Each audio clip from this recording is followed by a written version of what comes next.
Species survival requires 3 different papers, one-sided this one, two-sided that, and a single-sided full sheet.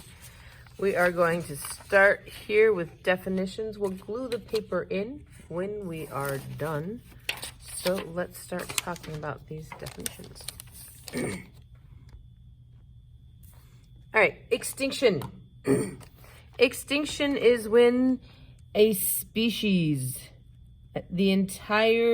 all of the animals of that same species, is no longer living because it was unable to adapt to the environment to get what it needs to survive. So adapt is make the changes necessary to get what it needs. What it needs, we're talking about resources. Whatever resource it needs, it's unable to get it and therefore unable to survive. Biotic potential is a population's growth rate under ideal conditions. It's not a term we use often, but I think it's worth including in there.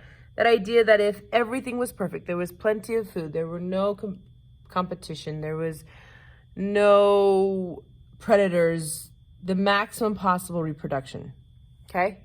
Lots and lots of offspring. A population would grow very, very quickly. But the reality is that doesn't always happen because of limiting factors. Limiting factors are conditions that are going to control a population's growth. I'm going to put there size, how quickly it grows, or how big the actual population is. Things that cause death: predators. Predators definitely limit a population size because some of them are getting eaten. Diseases. Any sort of a disease can come through and decrease the population. Food. Access to enough food or even access to enough water. If it's more of a desert type of situation or a dry season, there might not be enough water and some of them might die. Some individuals might die from a lack of water. All right. Bad weather. And that could be like a natural disaster, like a flood, or it could be a really cold winter. Any one of those things, any really bad weather is going to kill some individuals within a population. Now, population graphs. We have here a population graph. Time on the bottom and the population, the size in millions. We need to analyze this a little bit. Notice how 1800, there was none and the population goes up and up and up and up and up. This right here, that very quick, rapid growth, you can kind of describe that kind of like as biotic potential. Like it just keeps going and going and going and going and going. Nothing really slows it down.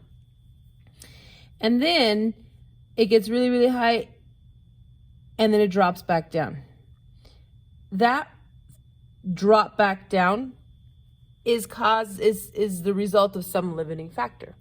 Maybe there was a new predator introduced and then the population started to recover, and then there's a disease and it killed a whole bunch of them, and then the population starts to recover, and then maybe it's a really bad winter, really, really cold. All right, so those things cause the population to go back down. Maybe that right there, that little drop right there, maybe that was a very dry summer and not enough water. All of those things are limiting factors that cause that population to be controlled, that decreases the population. Now, if you look at this carefully, you see this right here, carrying capacity. That's this line right here. You kind of draw it back to there. That's like 1.6 million. Okay, so the millions right there. 1.6 million is the carrying capacity for this population. Carrying capacity is simply the average. With carrying capacity, you see how the population kind of goes up and down and up and down and up and down and up and down. But that green line there in the middle, that's kind of like the average of all those ups and downs. That is carrying capacity. It's the average population size that can live in an area over time. So as time goes by, we get that up and down. Time is passing, we see that up and down. Measuring that out, there we go. Over time, that population, and it's controlled. This carrying capacity is maintained where it is by the limiting factors. So it's the limiting factors that cause that The limiting factors are what keep that population in control and maintain the carrying capacity, that average population living in an area or in an ecosystem. Gluing in right there on the main page. Don't need a lot of glue, just get it glued in. Now we are going to do the large sheet.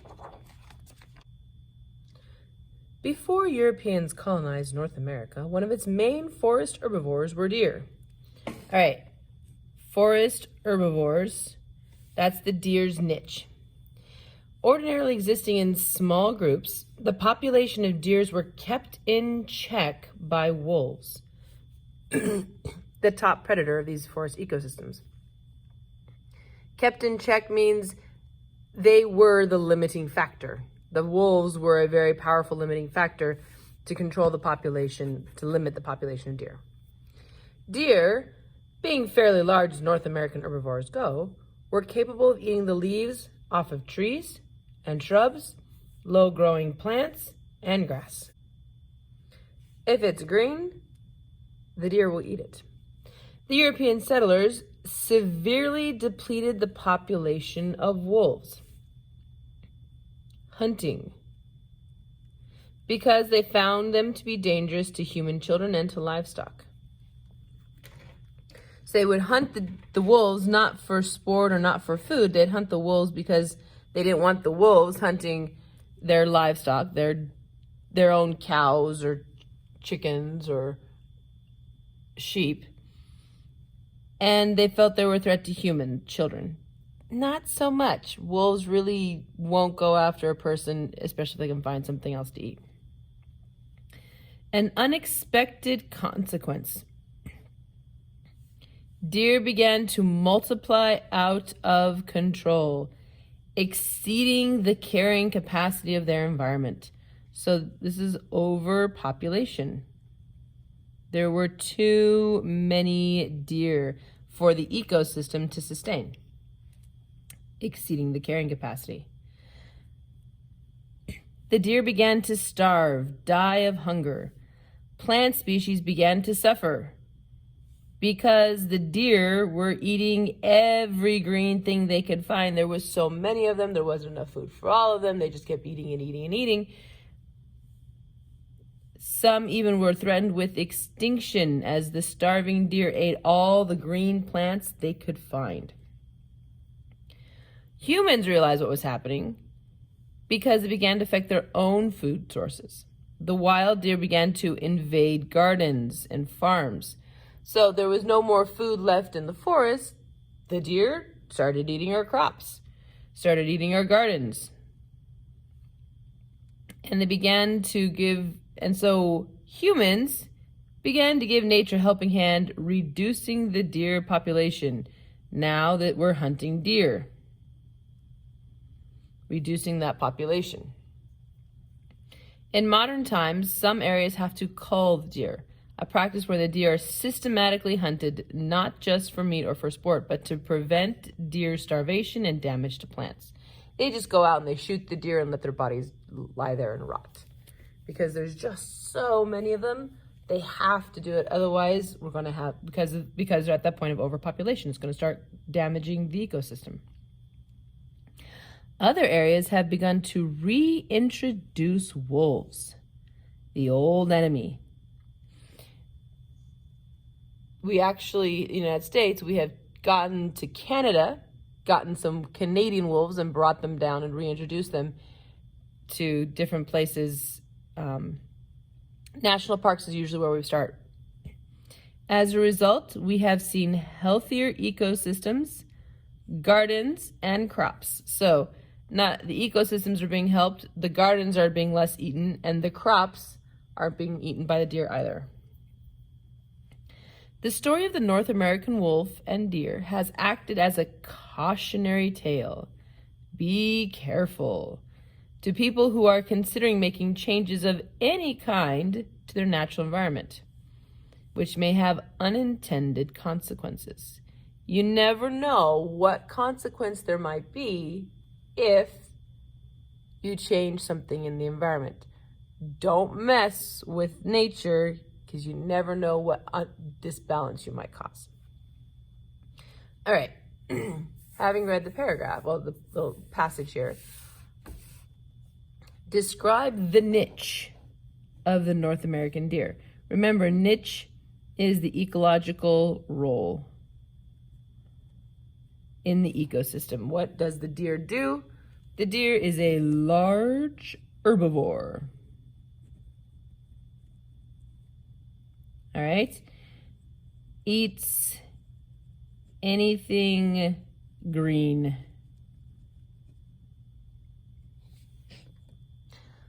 Leaves off of trees, grass, flowering plants, leaves off of shrubs. If it's green, they'll eat it. Jump to question number 3.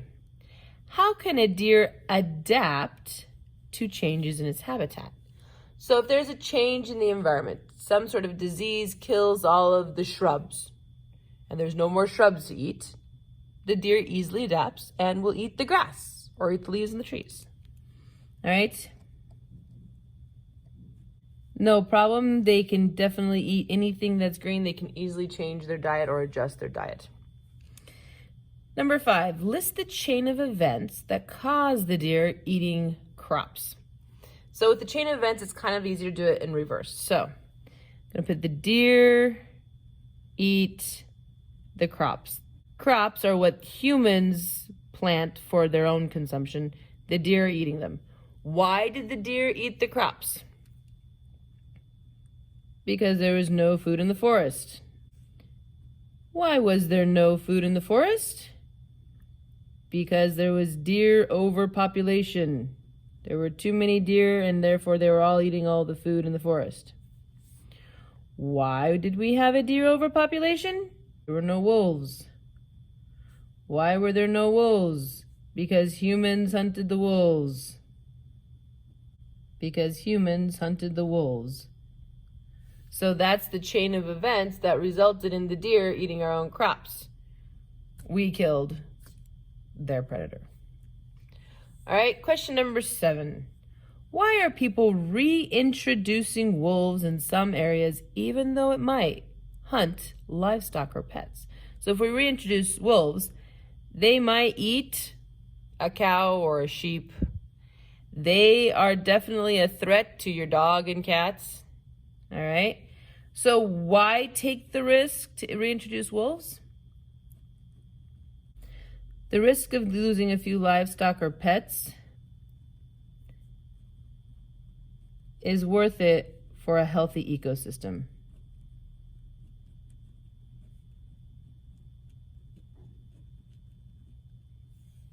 All right, now let's go talk about the panda. Panda, oh, so cute panda. Pandas are endangered mainly due to habitat loss. Humans have cleared much of the bamboo forest that pandas need to survive. Because pandas eat only bamboo, which is very low in nutrients, they cannot adapt to live outside the forest the way other animals do, unless the pandas are provided with bamboo. Pandas have difficulty reproducing, even in captivity, due to their extreme choosiness about their mates. That choosiness about their mates, you can put a male and female panda together for years and will get no babies. In captivity and in nature, they just not interested in having babies, not interested in making babies. Also, they have low nutrient milk because they only eat bamboo, and bamboo is low in nutrients. And they usually only have one cub at a time. Once in captivity, so like in a zoo, panda females lose their maternal instincts and they harm their own babies. They look at their babies as nothing more than a toy, and they can just accidentally roll over the top of it and kill it. So as soon as the babies are born, they have to take the babies away and take care of the babies by hand, feed them milk and stuff like that. Because they lose that maternal instinct, they cannot be bred in captivity and then reintroduced to the wild. So once a panda's been in captivity, it will forever be in captivity. It will never survive on its own in nature. Poaching. Okay? That is illegal hunting. That word means illegal hunting. It is illegal to hunt pandas. Poaching is also an issue for pandas because the panda skins and pelts are valuable on the black market. So let's talk about the panda. Answer some questions about the panda. Over here, describe the niche of the panda. They are a large herbivore.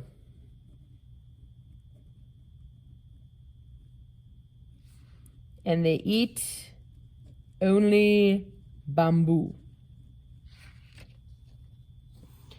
How can the panda adapt to changes in its habitat? Right there. They cannot adapt. Because they only eat bamboo. If you give a panda a bunch of fruits and green plants and all sorts of different types of plants, they will starve to death if you don't give them bamboo. Even if they have a ton of other things to eat, if there's no bamboo, they will starve to death. So they literally only eat bamboo. So let's do a list. Why are pandas so susceptible to endangerment? Why is it so easy for the pandas to become endangered? Well, they have a limited diet. The fact that they only eat bamboo and they can't eat anything else, that makes them very susceptible to endangerment because if something happens to the bamboo, the pandas are gone. Another one, poor reproduction. Poor maternal instincts. Those mothers not taking care of their babies the way they should. All right? All of those things. And I'm going to put in there poaching and habitat loss. Make them all very susceptible to endangerment. So if we take a look at compare the deer to the panda and this idea, the pandas are evolving themselves into extinction. Humans are complicating it with habitat loss and poaching, but the pandas themselves, one way or another, they were going to go extinct because the limited diet, because of poor reproduction, because of poor maternal instincts. It's inevitable that they will go extinct. Whereas we have the deer, the wolves and the deer, that was completely brought on by humans. That disbalance in the ecosystem. All right. This last question. In various countries in Asia, there are many endangered top-level predators, lions and tigers, etc. And many local people want these animals dead because they do attack and kill humans, especially children. However, there are many international organizations like the World Wildlife Fund that are trying to protect these animals. Why would people from other countries try to stop local people from killing local predators? So imagine having a conversation with a native person who lives in the jungle and has lost a family member to a jaguar, and try to convince them that they don't want to kill the jaguar. Leave the jaguars alone. You don't want to kill them. When they're like, but they kill us, so I'd rather it kill me than kill another family member. That idea, okay, goes back to the example of the wolf and deer. when you kill a top-level predator, and that's really the only top-level predator, there are so few top-level predators, you're going to cause some sort of disbalance in the ecosystem. And that disbalance is ultimately going to come back and affect the humans. So it is in your best interest to find a way to live with them, to avoid them, rather than disrupt the whole ecosystem and with the potential of causing many long-term negative effects. So, your words, go for it.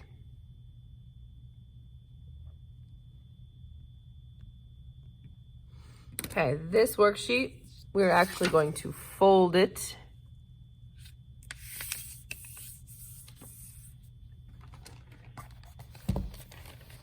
Open up back to the journal page. Okay, we're going to glue it in like this. You'll want to put the glue behind the written passages like that to glue it in like that. Last, we have this half page that has two sides to it. We're first going to do the side that says the island rats scenario. When we're done with this one, we'll glue it in as well. Okay, here we have a scenario of the island rats. All right, so imagine a small tropical island with a diverse population of plants and birds, some small mammals. However, there are no large predators and there are no rats. Then a breeding pair of rats, a male and a female, are introduced. Okay? Now, they may have arrived by themselves on a ship, someone may have dropped them off, whatever. But within a few years, the rat population has reached a carrying capacity of 500 for the island. However, the rats are threatening the survival of many snakes and birds because the rats eat the eggs of both the snakes and birds. A mating pair of ocelots, they're kind of like a small, jaguar cat, is introduced to the island. Within a few years, the ocelots have reduced the rat population to a new carrying capacity. So that means that the ocelots like to eat rats. They've reduced that population to a new carrying capacity of only 200. The bird and snake populations partially recover from the rat invasion, but never reach the original pre-rat numbers. All right, so graphing this idea, this scenario. You're gonna need, looks like 4 different colors. Okay, so I'm gonna start off with this. Here is a graph of the rat population. So numbers of rats.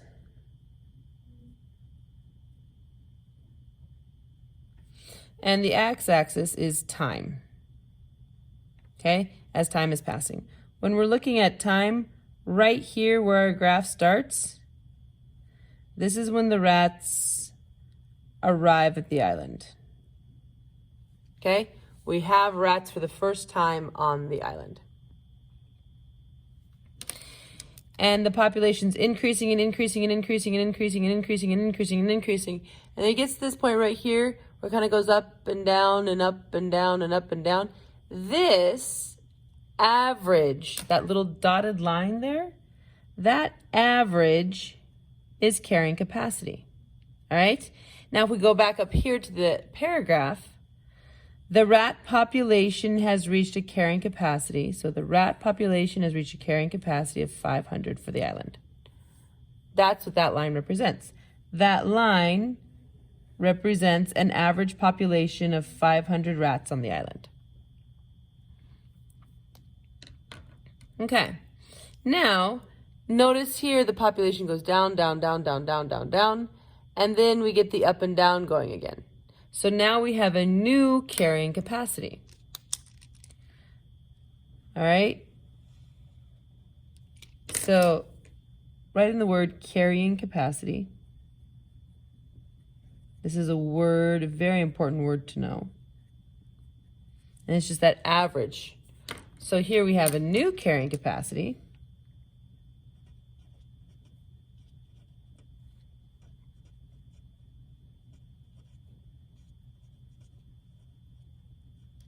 And if you read here, the new carrying capacity of only 200. So this is 200 rats.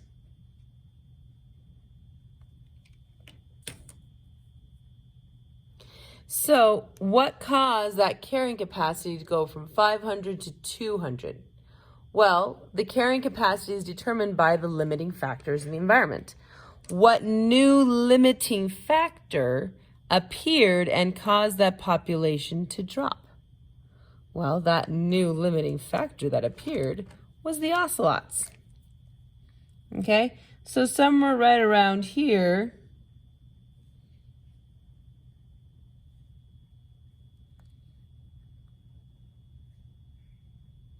on our timeline, this is when the ocelots arrive.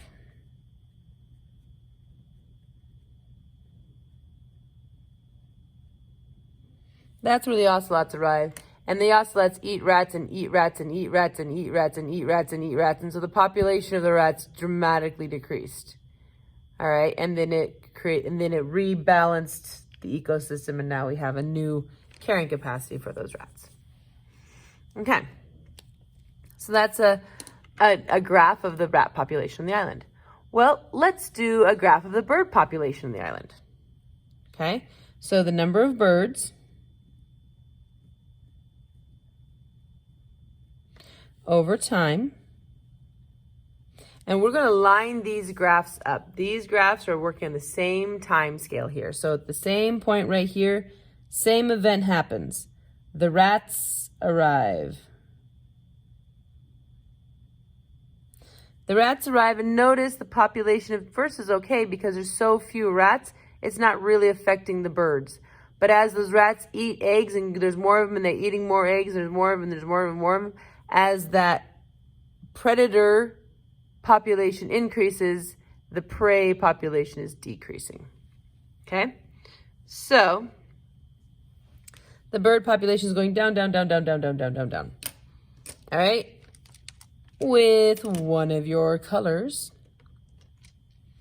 we're going to highlight this portion of the graph where it's going down, down, down, down, down. It's about right there. Okay, what's happening here? Well, the bird population decreases. The rats are eating the bird eggs, and therefore the bird population is dramatically decreasing. Okay, that's what's happening right there. Okay, so we had that carrying capacity up there, and now it's going down, down, down, down, down. Now here, it is getting so low. I mean, this is dangerously low. Okay? Dangerously low. In this point, the birds are in danger of extinction. That population is just getting so low that those birds just might go extinct. But the population of rats starts decreasing right about there. And so now those birds have a chance to start recovering, and they do. And the population of birds starts to increase again. This is wonderful. We're getting the birds back. Okay? So the bird population's increasing again, increasing, increasing, increasing. This is wonderful. Why did the bird population increase? Well, that's because of the ocelots.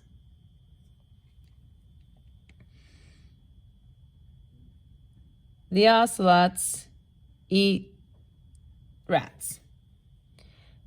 And therefore, more birds survive. They're actually able to survive, the eggs survive long enough for the birds to hatch, and now we have more babies and more baby birds and more birds and more birds and more birds, and the population starts to recover. You see that up and down there kind of stabilizing? This line right here represents a new carrying capacity. A new carrying capacity for the birds.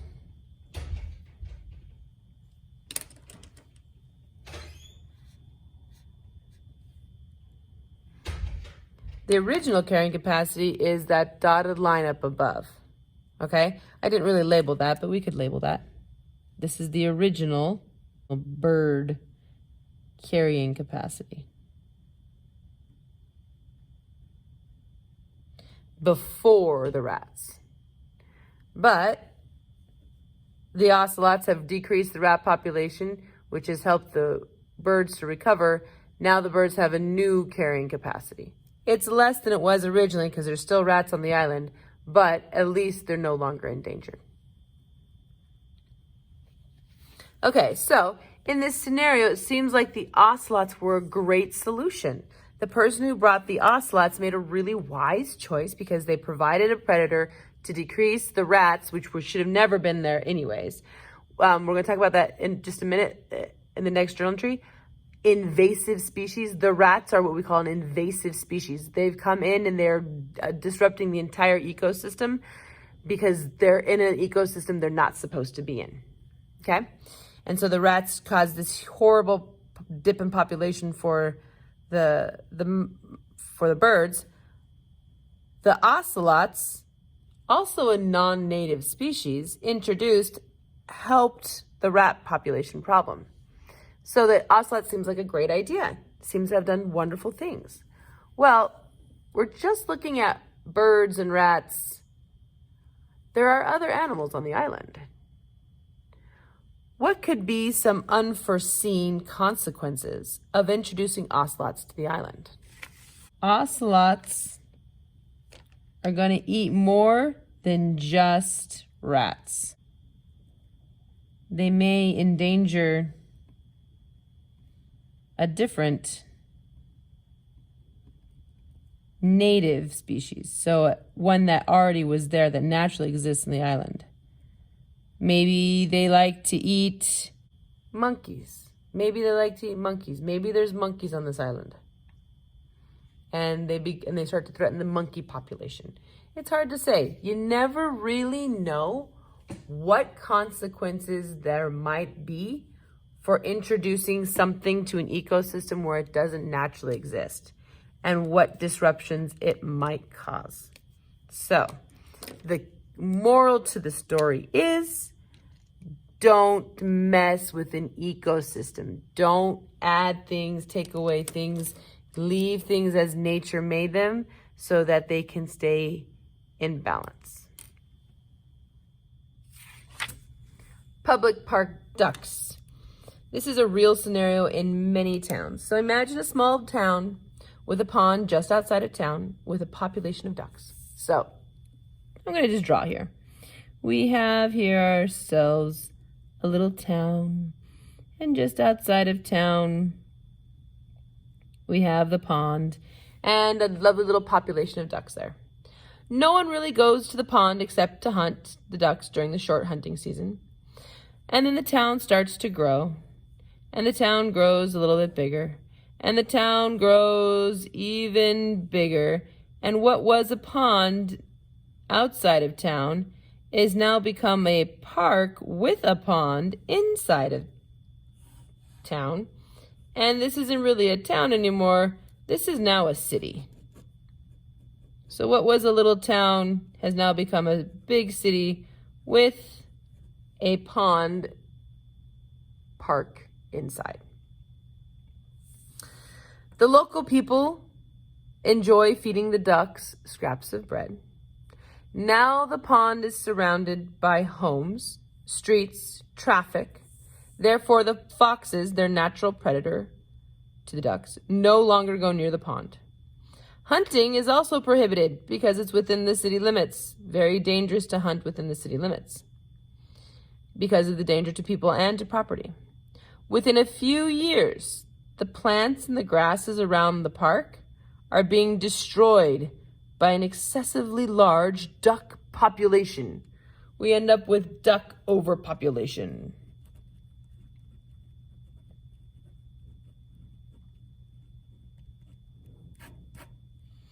So, why did the population of the ducks increase?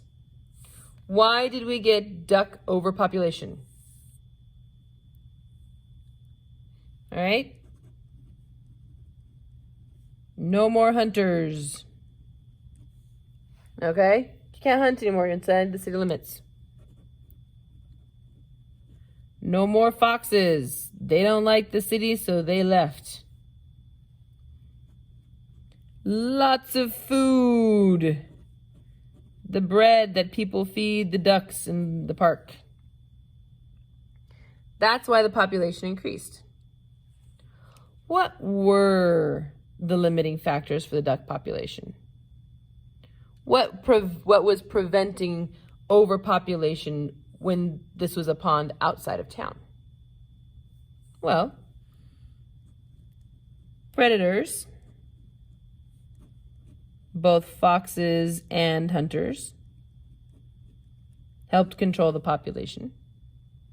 What else controlled the duck population? Limited food. There was only enough food for just a few ducks. If a duck was hungry and there wasn't food there, it'd just fly away and go find food someplace else. Okay? So we have this problem. I mean, the park, and I've been to a park like this where you have a duck overpopulation, it's disgusting. It's gross. The grass is all dead. You walk around, all there is duck poop everywhere.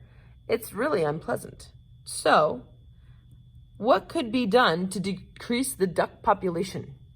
What can we do to eliminate this overpopulation problem? Well, I've heard suggested trap them, take them to another pond and let them go. Yeah, but they could always fly back. And the next generation will still be overpopulation. How do we stop the overpopulation and let the numbers decrease? Well, the best option is to stop feeding the ducks.